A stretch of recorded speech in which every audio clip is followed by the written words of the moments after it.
Alerto na ang mga kinaukulan sa mga dugyot na palaman. Kaya pupurgahin na ang mga nagbebenta.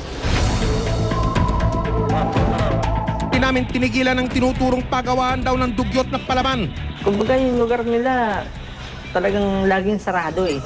Kapag nagluluto sila ng product nila, ng mga peanut, yung mga tsokolate, sarado yung pintuan nila. Hindi, bubukas lang yun kung may lalabas, saka papasok ng bahay. Bad news man dahil nabisto ang aming informante, hindi nito napigil ang pagnanasa naming sila ay mahuli. Kaya naman ipinasuri namin agad ng mga sample ng produktong nabili namin sa dalawang tindahan at sa mismong pagawaan nito na aming minanmanan. At dahil sa itsura nito, hindi na namin ikinagulat ang resulta ng eksaminasyon. Mayroon kaming nakitang buhok sa loob ng container.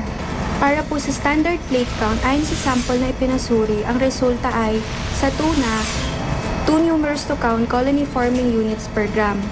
Sa sample, lumalabas na maaaring ginawa ito sa maduming kapaligiran. Meron itong poor hygienic conditions, yung environment. Hindi maayos ang pagkakagawa ng mga pagkain ito. Patay tayo niyan! Ang taong makakain nito ay maaaring makaranas ng pananakit ng tiyan, pagdudumi, at maaaring pagsusuka. Bingo! Ito na ang gagamitin namin para mapasok ang dugyot na paggawa ng sandwich bread. Kinabukasan, dumiretso kami sa Manila Health Department para ipakita mga ebidensyang nakunan at nakalap namin.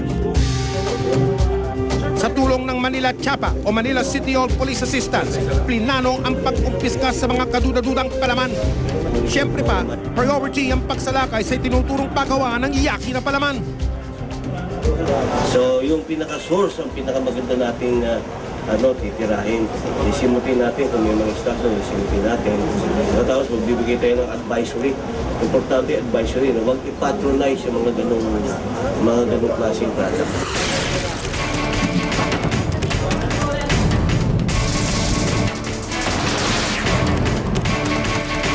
Unang pinuntahan ang sinasabing paggawa ng mga sandwich bread. Pagdating sa target area, agad na sinalakay ang umano'y pagawaan. Good afternoon. Magandang hapon po. Meron pong reklamo, ha? Hindi na umubra ang kanilang estilo. Kasama ang mga operatiba na pasok na rin sa wakas ang tinuturong pinanggagalingan ng palaman. Ito ang operation na to. Nakita namin na actually observe na talagang gumagawa kayo dito ng hindi maayos, ha? So, kukumpiskahin natin ito lahat, ha? Sa isang iglap, nalaman namin ang dahilan kung bakit itinatago nila ang kanilang operasyon. At dito na kumpirma na ang mga kaduda-dudang palaman niriripak sa isang dugyot na pagawaan. Ang chocolate at peanut butter flavor na mga palaman nakalagay lang sa mga batya at nakalapag sa simento. Sa itsura pa lang, di maubos maisip kung bakit may tumatangkilik pa nito. Ang nagpakilalang may-ari na si Alex Solana, nakahubad pa. Nagsusumigaw din ang dumi na nasa gilingan. Animo ilang buwan ang hindi nalilinis. Naka-refrigerator dapat to eh. Hindi na rin nakaligtas sa mata ng inspektor ang sako-sakong tsokolate na ginagamit sa paggawa ng palaman. Ang palaman to eh. Chocolate. Kapansin-pansin din ang kadumihan ng mismong pagawaan. Nagkalat kasi ang mga basura sa lutuan. Miski na anong sabihin mo na pinakamababang requirement, hindi na rin papasa. Para isang business na nagre-repack ng mga palaman sa tinapay. Sa wakas, natapos na rin ang kadugyutan ng pagawaan.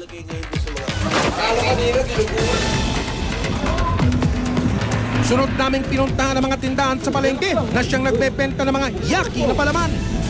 Pagdating sa lugar, agad na kinumpiska ang kanilang mga paninda. Kung ito yung nakita nyo, paano gawin? Hindi nyo bibilin to. O paano ilagay sa ganito? Hindi nyo bibilin yan. Hindi pwede kayo magtinda ng ganyan lang.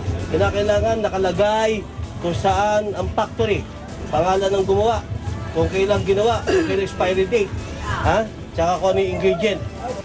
Sa tindahang ito na uso ang takalan, nakuha namin ang ilang plastic na pinaglalagyan ng mga sinasandok na palaman. Naku! Ay, oo. Dapat yung mga ganyan, naka-refrigerator, hindi ganyan. Masama. May mga keso ring inaamag na.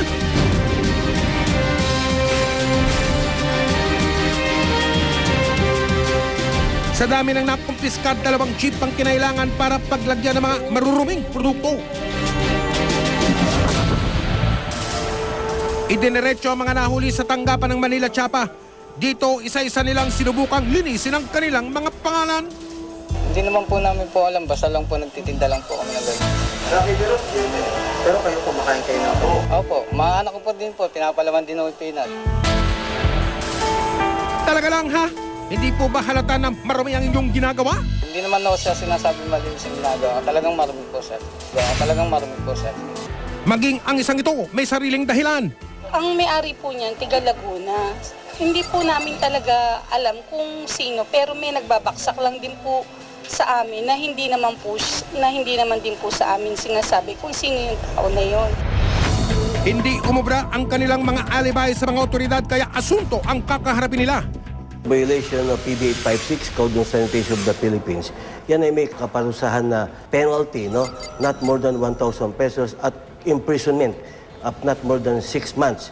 O pwedeng both. Depende sa kautusan ng husgado. Republic Act 9711, no? Yung Food and Drug Act.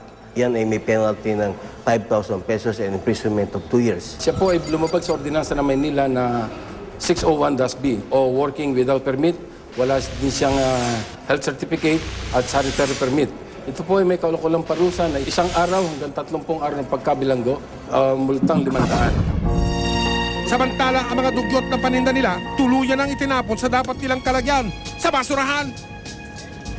Hindi kailanman maaaring isakripisyo ang kalinisan para lang kumita dahil sa huli, ang basurang itinitinda ninyo, pabalik din sa inyo. Hanggat may namarya, hanggat may napi, patuloy tayong umaksyon kaya makipagtulungan po kayo sa investigador, ang mga abusado at ang mga manloloko. Hindi natin tatantanan. Hanggang sa muli, ako po ang inyong kapuso Mike Enriquez. At ito ang